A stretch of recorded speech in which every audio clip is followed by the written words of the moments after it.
So from that point to actually having a biopsy and that diagnosis of cancer confirmed from the biopsy on October 1st of 2010, I had surgery to remove my entire thyroid. Without a good surgery, radioiodine actually isn't particularly effective. In the past, we did the one-size-fits-all, to where everybody got a similar dose of radioiodine, whether you're low or high risk.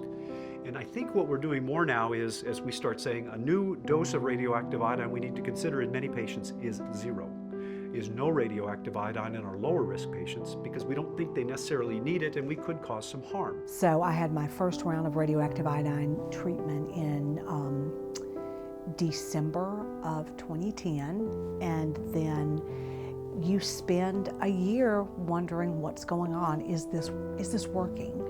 It's invisible to me. I can't see what's going on. Even the best surgeon probably leaves a little bit of normal thyroid tissue behind, and so differentiating between normal thyroid tissue and thyroid cancer is very difficult by the blood tests that we have. So kind of cleaning up anything that's left behind is really what radioiodine does best.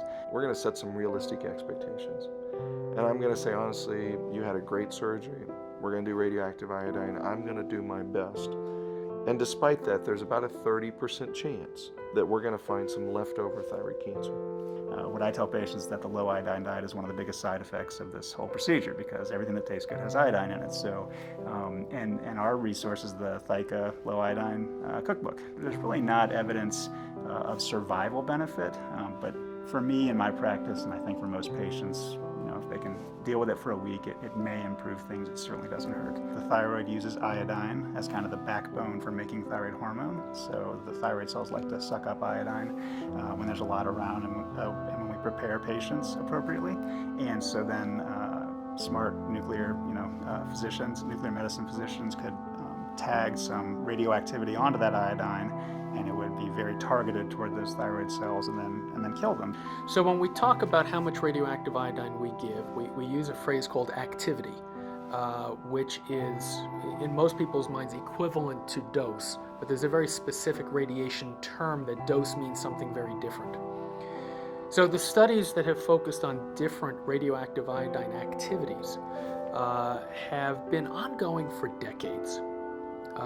And whether you could use lower amounts, lower activities of radioactive iodine, that interest started decades ago when we had limits on how much you could give as an outpatient.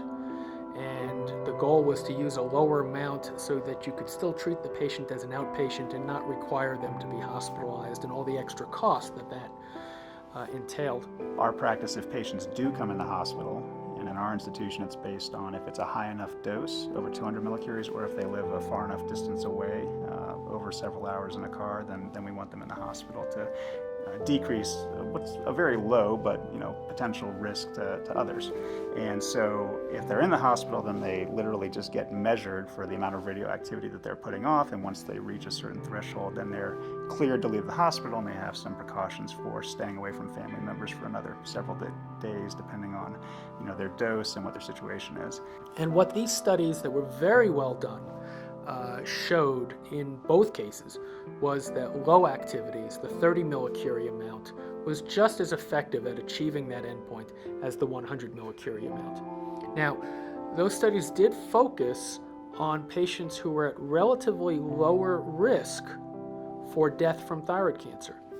In fact, included patients that today some of us might not even treat with radioactive iodine, and did not include patients who had the most aggressive initial presentations or distant spread of the disease.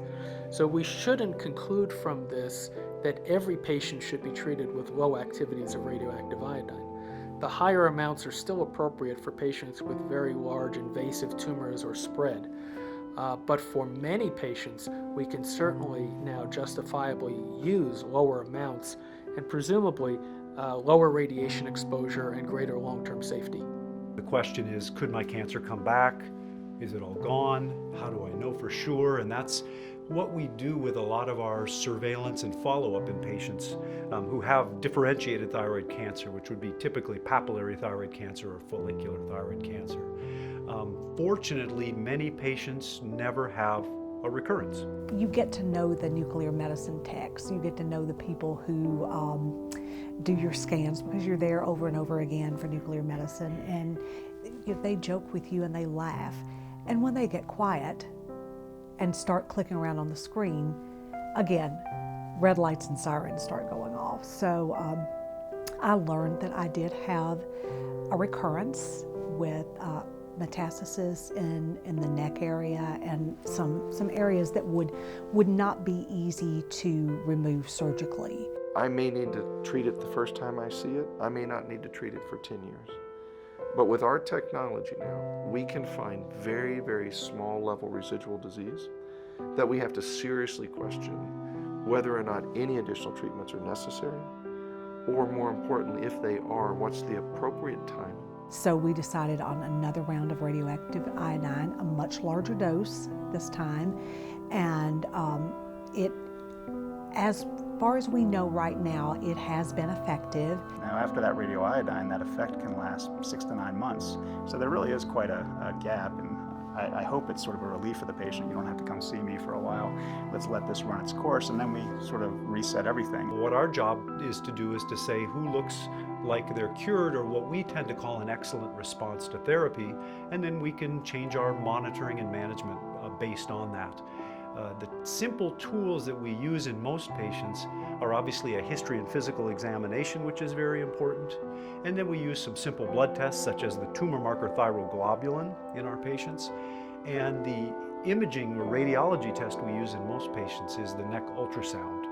Is really a good tool that we can use, but the important caveat is that you have to have radiologists and specialists who know how to do this well. I have blood work every 6 months to make sure that all of the indicators are green lights rather than red lights. But it's that not knowing exactly what's going on, not knowing, are these cancer cells responding to the treatment?